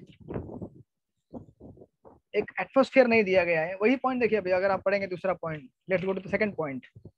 सेकंड पॉइंट देखेंगे आधुनिक विश्वविद्यालय शिक्षा। प्रॉपर एकदम बिगिनिंग में लिख रहे हैं कि आधुनिक समाज में एक बालक भी अपने आप को आत्मनिर्भर समझता है और अपने गुरुजनों का सम्मान नहीं करता है? आपके घर में है ऐसा? नहीं है, आपके घर में सब अच्छे बच्चे हैं, माता पिता को सम्मान देते हैं, प्रणाम करते हैं, राइट। प्रभुपाद लिख रहे कि हमारे विश्वविद्यालयों में त्रुटिपूर्ण शिक्षा प्रदान किए जाने से विश्व भर के लड़के गुरुजनों के लिए सिरदर्द बने हुए हैं। बने हुए हैं कि नहीं बने हुए हैं? आज पूरे जितने भी कॉलेज, जितने भी यूनिवर्सिटीज हैं, वो आज एक अड्डा बन गया है। किसका अड्डा बन गया है? इंद्रिय तृप्ति करने का अड्डा बन गया है, डाकू चोर बनने का अड्डा बन गया है। क्योंकि यहाँ पे वही सिखाया जाता है। एजुकेशन तो केवल एक माध्यम है कि दूसरों को कैसे लूटा जाए, दूसरों को कैसे दूसरे से कैसे ईर्ष्या कैसे बढ़ाई जाए, हमारे काम क्रोध कैसे बढ़ाया जाए, राइट। ये सब शिक्षाएं तो बिल्कुल दी जाती नहीं है कि हमें इंद्रिय कैसे कंट्रोल करना चाहिए या फिर कैसे हमें अच्छा बनना चाहिए। देखिए इसीलिए पूर्व जमाने में, just to connect to the last point, यहाँ पे देखिए चौथा पॉइंट जो मैंने लिखा है यहाँ पे, केवल धीर पुरुष विद्या प्रदान कर सकते हैं। उसी पॉइंट से कनेक्टेड ये पॉइंट है कि आज के विश्वविद्यालय में से ऐसे कैरेक्टर से भरे हुए विद्यार्थी क्यों निकलते नहीं है। देखिए पहले के जमाने में इवन ये जो एजुकेशन सिस्टम था क्रिश्चियनिटी में बनाया गया है क्रिश्चियन लोगों ने, कि ऑक्सफोर्ड कैम्ब्रिज ये सब यूनिवर्सिटीज में, बहुत सारे यूरोपियन यूनिवर्सिटीज में कॉलेज में पढ़ाने के लिए मॉन्क हुआ करते थे, ब्रह्मचारियों को भेजा जाता था पढ़ाने के लिए टीचर के रूप में। क्यों? क्योंकि उनका मानना था कि अगर टीचर को अगर कोई सब्जेक्ट स्टूडेंट को पढ़ाना है तो टीचर को पहले क्या होना चाहिए, उस सब्जेक्ट को ठीक ठीक से समझना चाहिए। उसको ठीक से समझने के लिए क्या होना चाहिए, स्टूडेंट के पास, टीचर के पास शांत मन होना चाहिए, राइट। उसका मन अगर एजिटेटेड है, हजार चीजों में फंसा हुआ है, तो फिर कैसे समझेगा सब्जेक्ट मैटर को ठीक से। तो इसलिए टीचर को क्या होना चाहिए, उनका वो जमाने का स्टाइल था, वो ब्रह्मचारी होना चाहिए। तो वो सब ठीक से समझेगा वो सब्जेक्ट मैटर को, और जो ठीक ठीक से समझेगा तो क्या करेगा, बच्चों को ठीक ठीक से पढ़ा सकता है। इसलिए देखिए हमारी जो डिग्री होती है, क्या होता है उसके नाम आगे नाम, बैचलर्स डिग्री, बराबर ना। आपकी कौन सी डिग्री है Rajeshri Mata ji? What degree you have? Bachelor ही है। लेकिन आप तो बैचलर नहीं है। Bachelor in homeopathic medicine surgery. Bachelor in homeopathic medicine, लेकिन अच्छा, आपने ये बैचलर होते हुए लिया था कि शादी के बाद लिया, कब हुआ है? सब बैचलर नहीं प्रभु जी, बैचलर होते हुए, शादी के पहले। शादी के पहले। इसका अर्थ क्या है, क्यों बोला जाता था बैचलर? इसीलिए कि आप सही में बैचलर है, यानी कि न केवल टीचर बल्कि स्टूडेंट को भी ब्रह्मचारी रहने के लिए रिकमेंड किया जाता था।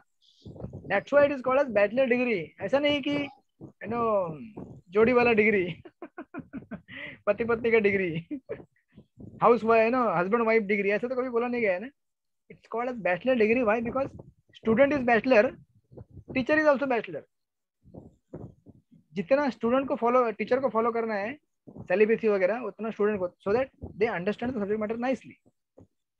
जो दोनों ब्रह्मचर्य का पालन करेंगे, बाकी क्वालिटी मेंटेन करेंगे, तब नॉलेज का ट्रांसफर हो सकता है। देखिए ये जो मैंने आप तक डिस्कस किया इतना सारा चीज, इन सब चीजों को सिस्टम में उतारने के लिए केवल ज्ञान लेने से नहीं होता है, बल्कि हमको क्या चाहिए उसके लिए? कृपा चाहिए, मर्सी चाहिए। कृपा मर्सी प्राप्त करने के लिए पहले हमें खुद क्या होना चाहिए? नियंत्रित होना चाहिए। कृपा हमें और मर्सी कब मिलती है? जब हम दूसरों की सेवा करते हैं, गुरुजनों की सेवा करते हैं, साधु की सेवा करते हैं, बराबर, वैष्णव की सेवा करते हैं। इसके लिए पहले हमको सेंस कंट्रोल होना पड़ेगा ना। हमारे सेंसेस कंट्रोल में तो दूसरों की सेवा कैसे करेंगे? हम खुद की सेवा करेंगे। इसलिए देखिए, just to arrive at this point, अभी ये बराबर जंक्शन में आ गया है कि इंटेलिजेंस एंड इंटेलेक्ट, ये दो चीजें होती हैं, दो अलग अलग। Intelligence and intellect. I hope आपको क्लास ज्यादा टू टेक्निकल नहीं लग रहा है। ज्यादा टेक्निकल तो नहीं लग रहा है ना? नहीं नहीं प्रभु। समझ में आ रहा है आप लोग को? नहीं आ रहा है? रूपाली माता जी? हाँ हाँ हाँ, आ रहा है। ठीक है, अब तक समझ में आया नहीं आया, लेकिन अभी मेन पॉइंट बताने जा रहा हूँ। इतना सब जो एनालिसिस किया, इसका मेन पॉइंट अभी आ रहा है यहाँ पे। मेरे बताने का तात्पर्य ये था कि एक होती है बुद्धि हमें अपने पूर्व कर्मों से मिली हुई।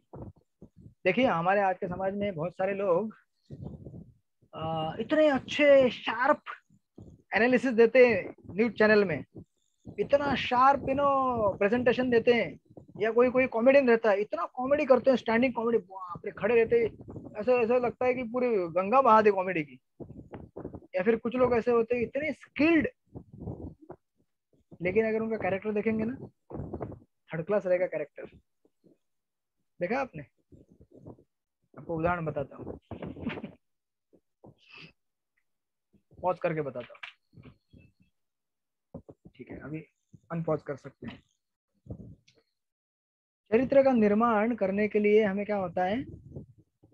साधुओं और संतों और भगवान और सारे लोगों का कृपा लगता है, माता पिता सबका कृपा लगता है, समाज का सबका कृपा। बिना कृपा के कॉलेज डेवलप नहीं होते।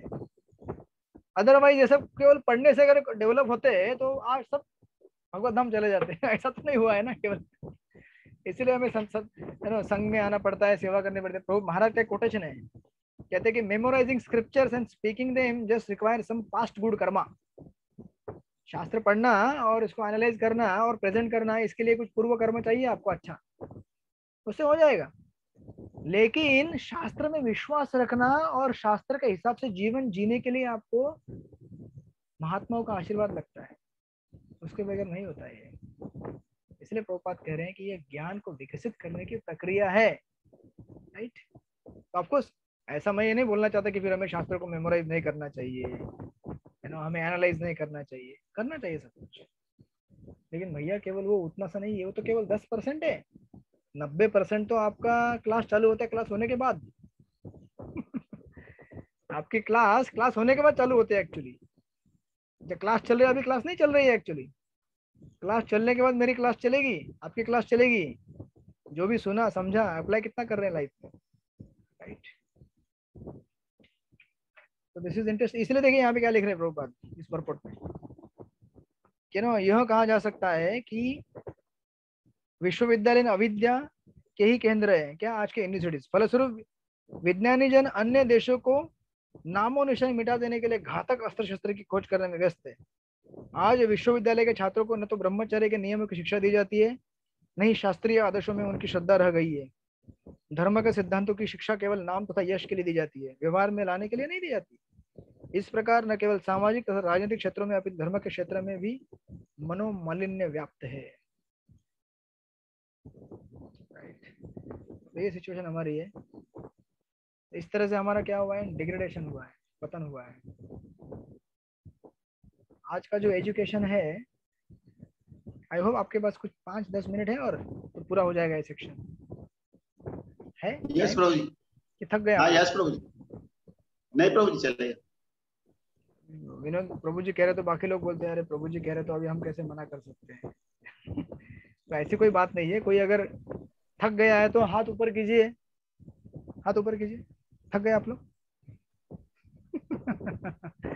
हाथ ऐसे कीजिए, हाथ ऐसे कीजिए, टाटा बाय बाय कीजिए, थोड़ा सा नाचिए और बैठ जाइए अगले 5-10 मिनट के लिए।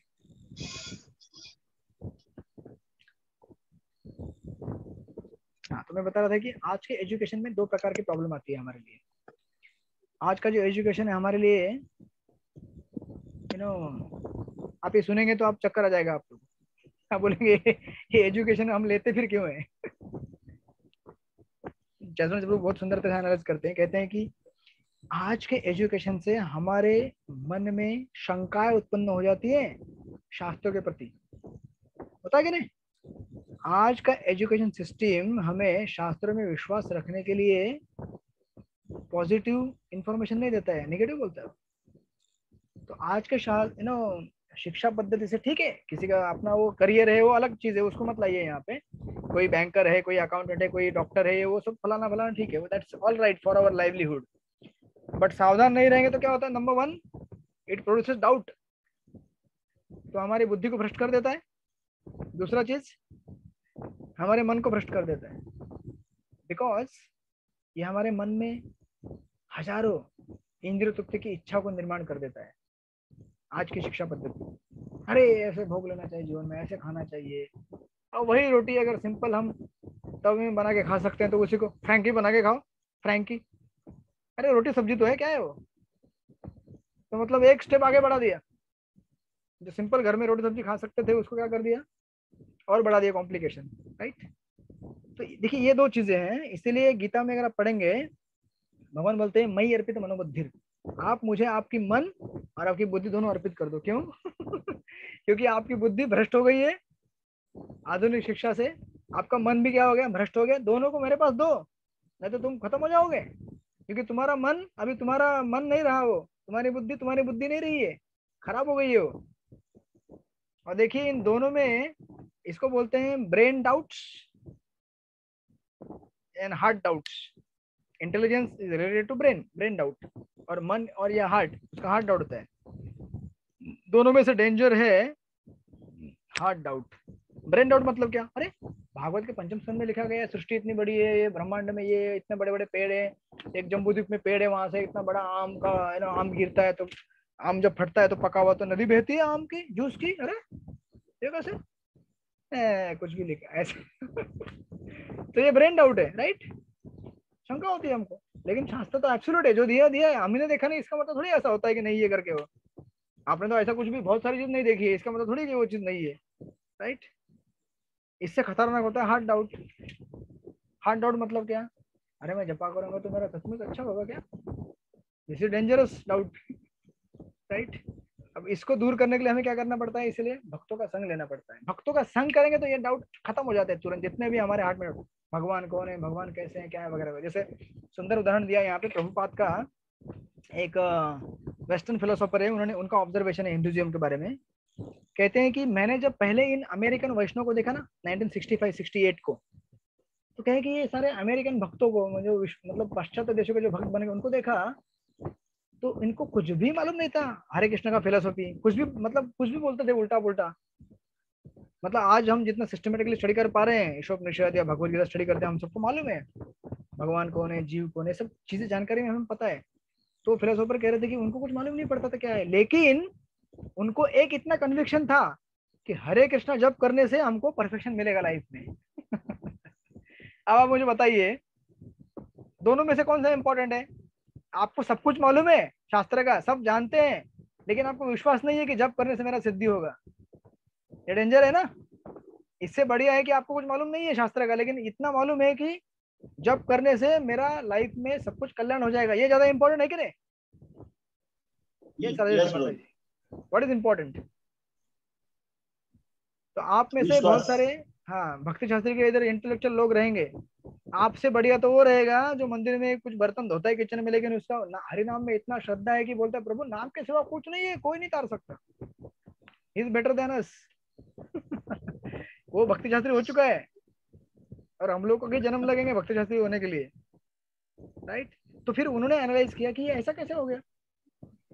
तो उन्होंने देखा, तो फिर उन्होंने प्रभुपाद को देखा, प्रभुपाद को देखा तो बोले हाँ, प्रभुपाद का कैरेक्टर, प्रभुपाद की डिग्निटी, प्रभुपाद का एटीट्यूड, उनका भक्ति, इसकी वजह से प्रभुपाद के अंदर जो गुण है वही गुण इन शिष्यों के अंदर उतर गए। प्रभुपाद के अंदर जितने भी गुण थे उसका क्या हो गया, ट्रांसफर हो गया इन शिष्यों के अंदर। क्यों? क्योंकि शिष्य सरेंडर कर गए प्रभुपाद। प्रभुपाद बोलो आप क्या करना है, बोलो कौन सी सेवा करनी है। हाँ, थोड़ा हमें समझ में नहीं आता है फिलोसफी, बट आप बोलो क्या सेवा करनी है। सी, इसलिए मैंने शुरू में कहा था this is called as transfer of the knowledge. ज्ञान का ट्रांसफर ऐसे होता है, केवल पढ़ने से नहीं होता है। ठीक से सुन लीजिए, भक्ति शास्त्री करने से आप लोग भक्ति शास्त्री नहीं बनेंगे।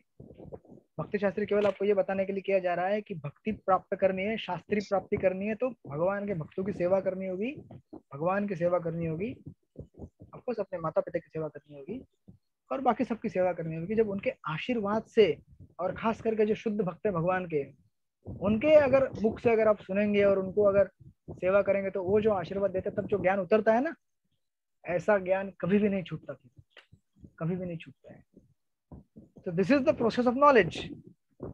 ऐसा प्रोसेस अगर हम अप्लाई करेंगे तो ही हमारा क्या होगा, कल्याण होगा। अदरवाइज दुनिया की कितनी चीजें हमको समझ में आएंगी। इवन जो वैदिक प्लानिटोरियम है, जो हम मायापुर में बना, चैतन्य प्रभु कह रहे थे कि मायापुर में जो वैदिक प्लानिटोरियम बना रहे हैं, बन रहा है ना वैदिक प्लानिटोरियम, तो कह रहे थे कि उनका जो मीटिंग था कमेटी, उसमें डिस्कस कर रहे थे, बोले थे कि ब्रह्मा जी खुद बोलते हैं कि मैं समझ नहीं सकता सृष्टि को कैसे बनाया भगवान ने।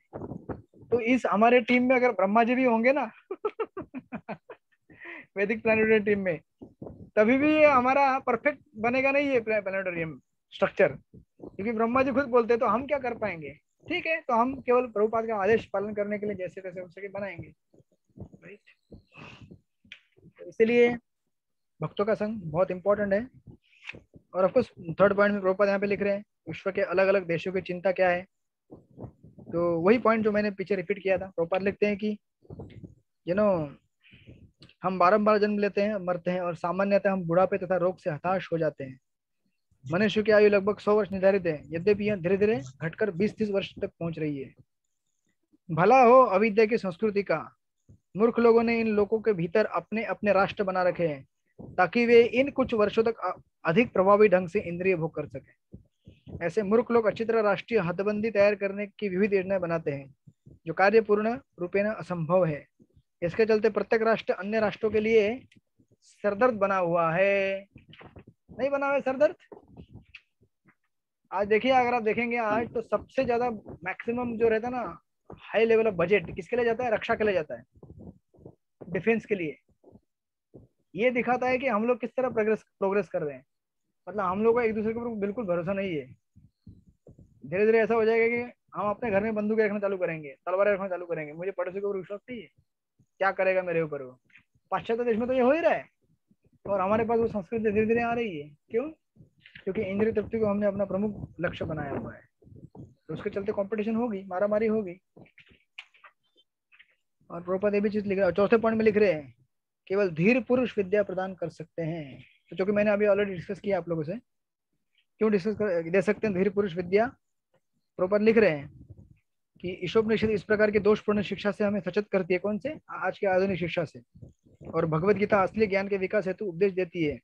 इस मंत्र में इस बात का संकेत किया गया है कि विद्या का उपदेश किसी धीर व्यक्ति से लेना चाहिए। धीर वह है जो भौतिक मोह से विचलित नहीं होता। पूर्ण रूपेण आध्यात्मिक साक्षात्कार किए बिना कोई व्यक्ति अविचल नहीं रह सकता। साक्षात्कार होने पर वह न तो किसी वस्तु के लिए आकांक्षा करता है, न शोक करता है। धीर व्यक्ति समझ जाता है कि भौतिक संपर्क से भाग्यवश उसने जो भौतिक देवता मन प्राप्त किए हैं वे सब बाहरी तत्व है, अतएव वह मात्र इस बुरे सौदे का अच्छा उपयोग करता है। और लास्ट का पैराग्राफ देखिए, प्रॉपर लिख रहे हैं कि अधीर जिसने धीर का प्रशिक्षण नहीं लिया कभी शिक्षा देने वाला अगुवा नहीं बन सकता। आधुनिक राजनीतिज्ञ जो अपने आप को धीर दिखाने का स्वांग करते हैं वास्तव में अधीर है और उनसे पूर्ण ज्ञान की आशा नहीं की जा सकती। वे तो केवल रुपए पैसे के रूप में अपना पारिश्रमिक तय करने में ही व्यस्त रहते हैं। राइट। और अंत की लाइन देखिए, वास्तविक शिक्षा प्राप्त करने के लिए मनुष्य को धीर के मुख से विनीत भाव से सुनना चाहिए और उसकी सेवा करनी चाहिए। इसलिए गीता कहती है गतिविधि प्रणिपातेन परिप्रश्नेन सेवया। सेवया, प्रश्न पूछने से पहले सेवा करनी चाहिए। सेवा करेंगे तो प्रश्न का उत्तर अपने आप मिल जाएगा, नहीं मिला होगा तो भी समझाएंगे गुरु आपको।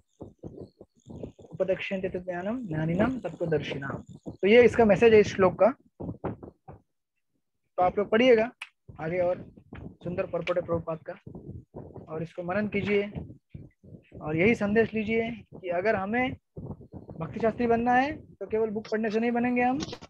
नम्र होना पड़ेगा, हमें सेवा करनी पड़ेगी भक्तों की, भगवान की सेवा करनी पड़ेगी। बुक भागवत ग्रंथ भागवत इन दोनों की सेवा करनी पड़ेगी। सेवा करेंगे तो ही हमारे अंदर ये सब उतरेगा, अदरवाइज नहीं उतरेगा। कितना भी आप पढ़िए, कितना मेमोराइज कीजिए, ये सब हमारे पूर्व कर्म से आता है क्वालिटीज। इसलिए मैंने कहा ना, कितने कितने आज ऐसे है स्टैंडिंग कॉमेडी करते हैं, एक्सपर्टली एनालाइज करते हैं, लेकिन उनका प्राइवेट लाइफ देखिए आप, इतना भ्रष्ट देखेंगे आप उनको। कोई चेन स्मोकर है, कोई गैम्बलर है, कोई क्या है, कोई क्या है, हजारों हजारों। ऐसे लोगों से क्या हम शिक्षा प्राप्त करने का उम्मीद रख सकते हैं? नहीं रख सकते।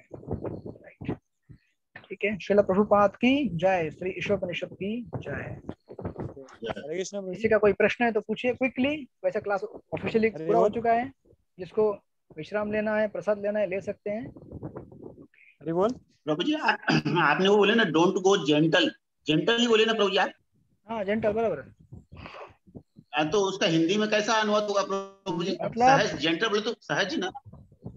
जेंटल मतलब ठंडा मत पड़िए। अच्छा, कड़क रहिए। सर्दी के टाइम में सुबह उठना तो कड़क होना पड़ेगा ना, सोना है थोड़ा सा। प्रभु जी 5 मिनट के बाद आता हूँ। उठो, हरि बोल। चलो मंगल आरती के लिए। हरे कृष्ण कृष्ण कृष्ण हरे कृष्ण कृष्ण हरे हरे, कृष्ण कृष्ण हरे हरे राम हरे हरे राम राम राम हरे राम राम हरे। राम राम हरे हरे कृष्ण। यस प्रभु, बोलिए शुभम प्रभु। प्रभु जी, जो आपने मैंने बोला था आपको व्हाट्सएप ग्रुप का डिस्कशन, वो जिसका आंसर शीट का भी, और ये जो अभी भी ना, मतलब कि ये ना क्या हो रहा है कि भक्ति शास्त्री का ग्रुप है, तो उसमें भक्ति शास्त्री के एक आध दो ही मैसेज रहते जैसे जो कि इम्पोर्टेंस रहते, और बाकी के लोग डेली कुछ ना कुछ डालते रहते। तो वो क्या होता है कि जो इम्पोर्टेंट मैसेज रहते हैं, जो क्वेश्चंस रहते हैं इम्पोर्टेंट एग्जाम के लिए, प्रिपरेशन के लिए, वो ढक जाते। फिर मेरे ठीक है, एक ही रिक्वेस्ट थी सबसे। ठीक है, आपका प्रश्न मैं समझ गया। आपको सुझाव दे रहा हूँ मैं। देखिए, जब हम भक्ति शास्त्र स्टडी करते हैं तो मैं हमेशा ये चाहता हूँ कि हम जितने भी लोग एक साथ जुड़े हुए हैं, हम सबके बीच में एक मैत्री का संबंध स्थापित हो। आप लोग यहाँ केवल इसलिए नहीं आए कि कुछ किताब पढ़नी है और हरि बोल हो गया, खत्म। आप लोगों के साथ एक दूसरे के संबंध प्रस्थापित होने चाहिए। आप लोग ऑलरेडी एक ही कांग्रेगेशन से, आई अंडरस्टैंड दैट, बराबर ना? आप सब एक ही कांग्रेगेशन से है ना? हाँ यस प्रभु, यस प्रभु जी। और आप लोगों के दूसरे व्हाट्सएप ग्रुप भी रहते होंगे, बराबर? यस प्रभु जी। हाँ एक प्रभु। जिसमें आप लोग मजा मस्ती करते होंगे, कुछ पोस्टिंग करते होंगे, है ना ऐसे ग्रुप कि नहीं है? यस प्रभु जी। हाँ। लेकिन जो है ना प्रभु जी? हाँ, लेकिन जो भक्ति शास्त्री वाला स्टूडेंट का हमारा ग्रुप है, मैं चाहता हूँ कि आप लोगों के आपस में एक आपसी अच्छा संबंध बने। तो इसके लिए कभी कभी आप कुछ शेयर करना चाहते हैं। किसी के घर में कोई डीडी ड्रेस करता है तो अपना फोटो शेयर करना चाहता है, किसी के घर में कुछ प्रोग्राम होता है या किसी ने कुछ सुना है शेयर करना चाहता है। ऑल राइट, तो इसके लिए मैं सुझाव दूंगा आपको कि आप लोग 2 ग्रुप बनाइए। ये जो ग्रुप है ये पब्लिक ग्रुप है हमारा, ये हमारा फ्रेंडशिप वाला ग्रुप है, ठीक है? मैं भी कुछ पोस्ट करूंगा, आप भी कुछ पोस्ट कीजिए, मजा मस्ती कीजिए, जो बात जिसको जो कहना है कहिए। और एक दूसरा ग्रुप रहेगा जिसमें केवल एडमिन 2-3 लोग ही रहेंगे, बाकी कोई मैसेज नहीं डाल सकते हैं। उसमें केवल एग्जाम रिलेटेड, भक्ति शास्त्री नोटिस रिलेटेड चीजें पोस्ट हो जाएंगी। तो इससे आपका केवल आपको वही चीज मिलेगा वहां पे जो एग्जाम रिलेटेड या क्लास रिलेटेड, वही चीज वहां पे पोस्ट होगा, बाकी कुछ पोस्ट होगा, क्योंकि उसमें एडमिन 1 ही 2 ही रहेंगे। ऐसा मैंने हर ग्रुप के साथ किया है, मोस्टली जिस ग्रुप के साथ मैं जुड़ता हूँ उनके साथ करता हूँ, क्योंकि कभी कभी देखिए कुछ डिस्कशन भी करना होता है। अभी देखिए आगे शुभम प्रभु के इस प्रॉब्लम को सॉल्व करना होगा तो मुझे क्या करना पड़ेगा फिर, या तो लोगों को डांटना पड़ेगा या फिर ग्रुप में मैसेज डालने का राइट्स एक दो को ही देना पड़ेगा। तो उससे क्या हो जाएगा, कभी कुछ डिस्कशन करना है कि आज क्लास कितने बजे करना है या एग्जाम ये वो, लोगों के ओपिनियन लेने कुछ, तो मतलब कम्युनिकेशन बहुत हरिबल हो जाएगा। इसलिए एक और ग्रुप बनाइए, उसका टास्क कौन करेगा, कौन बनाएगा और एक ग्रुप? शिवम नहीं बना लेता। वो बोलेंगे प्रभु मेरे अंदर नॉलेज इतना उतरने वाला है, मैं इतनी सेवा कर रहा हूँ। नहीं प्रभु जी, एक्चुअली क्या होता है ना, मुझे डिस्कशन से प्रॉब्लम नहीं, मगर क्या होता है वही डिस्कशन ऑलरेडी ग्रुप पे हुआ रहता है दूसरे, तो सब तरफ वही मैसेज पढ़ने को टाइम से वो ये हो जाता है ना, उसके लिए टाइम निकालना पड़ता। आप मत पढ़िए, दूसरा किसी ने नहीं पढ़ा होगा वो पढ़ेगा। क्वेश्चन आप तो दूसरा ग्रुप बनाता हूँ मैं। यस दूसरे ग्रुप में केवल एडमिन आप रहेंगे, मैं रहूंगा और विनोद प्रभु रहेंगे। ओनली ब्रह्मा विष्णु महेश। प्रकृति को संभालेंगे, सृष्टि का पालन करेंगे, संहार करें, मतलब संहार बाद में करेंगे कोर्स पूरा होने के बाद। अभी आप क्रिएट कीजिए, मैं और विनोद प्रभु मेंटेन करेंगे इसको, और डिस्ट्रक्शन आप ही कर देना, क्रिएशन और डिस्ट्रक्शन लास्ट में कोर्स पूरा होने के बाद। तो अभी एक ग्रुप बनाइए जिसमें केवल भक्ति शास्त्र रिलेटेड इन्फॉर्मेशन जाएगा, और बाकी ये ग्रुप में पूछते रहिए हाय हेलो, कौन कैसा है, क्या कर रहा है, सब ठीक है नहीं है, किसी को प्रोसेस ऑफ नॉलेज ठीक से नहीं समझा है, समझाने के लिए बाकी भक्त हैं, ठीक है ना। और अगर आपको मैसेज ज्यादा लग रहे हैं तो डिलीट कर दीजिए, थोड़ा सा कष्ट होता है, लेकिन मानता हूँ मैं इस बात को कि मैसेज आते हैं तो कभी कभी कष्ट होता है, आपको इतने सारे मैसेज आए डिलीट करूँ, डिलीट करते बैठूं, तो कोई बात नहीं, थोड़ा सा आप इस ग्रुप को थोड़ा ओपन रखिए और दूसरा ग्रुप बना दीजिए जिसमें, और भक्त भी आप लोग भी, जब आपका एक कॉमन ग्रुप है वहाँ पे कुछ चीज़ आप पोस्ट करते हैं तो ऑलरेडी सबको जानकारी है उसकी, तो you may not post it here, but अगर गलती से कर भी दिया तो कोई बात नहीं, चलते रहने दीजिए, ठीक है। तो ठीक है प्रभु जी, थैंक यू प्रभु जी। हरे कृष्ण। आपके हम प्रभु जी को धन्यवाद देंगे तीन बार हरि बोल बोल के। हरे कृष्ण, हरि बोल हरि बोल हरि बोल। ओके रीता माता जी बोलिए, आप कुछ बोलना चाहते थे? हाँ प्रभु जी, दंडवत प्रभु जी, ये 9th के और 10th के फिर क्वेश्चन आंसर दे देंगे प्रभु जी अभी आप कल परसों। चलिए। और जो अभी आपने जो प्रश्न के उत्तर लिखे हुए हैं 8th और 7th और 8th ना, 7th और 8th। यस प्रभु जी। अभी मैं क्या करने वाला हूँ, इसका आंसर, इसका आंसर मैं आपके सामने चेक करूंगा अगली बार, क्योंकि मेरे पास मुझे समय नहीं हो रहा है सब चेक करने का। तो मैं क्या करूंगा, इसकी पहले के भी एग्जाम का आपने ये नहीं किया अभी तक, मार्क नहीं किया वो मैं कर देता हूँ, लेकिन आज जो हुआ उसको हम लोग क्या करेंगे, जब नेक्स्ट क्लास चालू करेंगे तो आप लोग अपना क्वेश्चन आंसर पेपर लेके बैठिएगा, मैं सामने मेरा बुक्स लूंगा और लेट्स सी किसने क्या आंसर लिखा है क्या नहीं लिखा है, और हम अपने आप को मार्क्स देके उस मार्क्स को डॉक्यूमेंट कर देंगे, अगर लिखा होगा तो, नहीं लिखा होगा तो फिर एब्सेंट। हरि बोल। यस प्रभु। प्रभु जी, जो एग्जाम लिखते टाइम प्रेजेंट नहीं थे मगर बाद में जो आंसर शीट डालते उनका अपलोड करना है नहीं करना है? चलेगा, कर दो। अभी अगली बार तो मैं ऑनलाइन करने वाला हूँ ना, जैसे एग्जाम खत्म हो जाएगी आपकी, पहले क्लास में आने के बाद में पहले आपका डायरेक्ट आंसर चेक कर दूंगा ऐसे आमने सामने, तो हमारा रिवीजन भी हो जाएगा पिछले क्लास का और हमारा आंसर भी चेक हो जाएगा और मार्क्स भी उधर ही डॉक्यूमेंट हो जाएंगे फटाफट, है ना। ओके। और अगर उसमें कुछ लोग बच जाते हैं जो कुछ समय की वजह से आ नहीं पाते हैं, बाद में लिखते हैं लेकिन बिना देख के लिखते हैं, तो आप 99% कोशिश कीजिए कि आप क्लास में आके ही लिखे सबके साथ, वो जो 30-40 मिनट आपको मिलते हैं 20-30 मिनट उसमें लिखने का कोशिश कीजिए। लेकिन कभी अगर ऐसा हुआ एक आध दो तो ठीक है, बट रोज ऐसा हैबिट मत बनाइए कि ठीक है क्लास के बाद लिखूंगा, ऐसा नहीं, तो उससे क्या है तकलीफ मेरे को भी होगी आपको भी होगी। यस बोलिए सुचिता माता जी। हरे कृष्णा प्रभु जी, दंडवत प्रणाम। प्रभु जी मुझे ये बोलना था, जो अभी आपने बताया कि आंसर शीट आप अपनी अपनी चेक कीजिए करके, उसमें क्या होता है प्रभु जी, वर्ड टू वर्ड जैसा आप बोलेंगे हम लोग वैसा नहीं लिख पाते हैं, थोड़ा बहुत वर्डिंग में चेंज होता ही हर किसी के, तो ये बेटर रहेगा, नहीं बेटर ये रहेगा प्रभु जी आप ही चेक करके दो, तो सो दैट हमको समझ में आएगा, लेट हुआ तो चलेगा बट आप ही चेक करके दीजिए। एक सैंपल ट्राई करते हैं अगले क्लास में, let's see how it goes. Okay अगर उसमें लगा आपको कि ठीक से ये नहीं हो रहा है, क्योंकि मेरे पास ऑलरेडी बहुत वर्कलोड है, आपका एक बैच है, बाकी 2-3 बैच चलते रहते हैं और बहुत सारे लोग ये आंसर पेपर है। जनरली मैं क्या करता, मतलब बाकी लोग क्या करते हैं, दूसरों को असाइन करते हैं। समझो अगर शुभम प्रो को मैंने चेक करने के लिए दे सकता, लेकिन मैं देता नहीं हूँ, क्योंकि क्वेश्चन का आंसर क्या लिखा है ये टीचर को देखना होता है। हाँ, इसीलिए मैं बोल रही हूँ। हाँ, तो इसीलिए मैं जब आपसे चेक कराऊंगा तो मैं आप लोगों को मतलब देखूंगा एक एक करके, आपने क्या आंसर लिखा, मैं बताऊंगा कि ये आंसर है क्या आपके पास। तो अगर वो आंसर नहीं है तो फिर आपको करेक्ट करना है, समझना है कि ये आंसर होना चाहिए था, राइट। ओके चलेगा। हाँ let's see how it goes, 1-2 try करते हैं। ओके, ठीक है, okay. Hare Krishna. Thank you प्रभु। कल्पतरु वैश्य कृपा सिंधु च पतितानां पावनेभ्यो वैष्णवेभ्यो नमो नमः। अनंत कोटि वैष्णव वृंद की जय। श्रील प्रभुपाद की जय। हरे कृष्ण।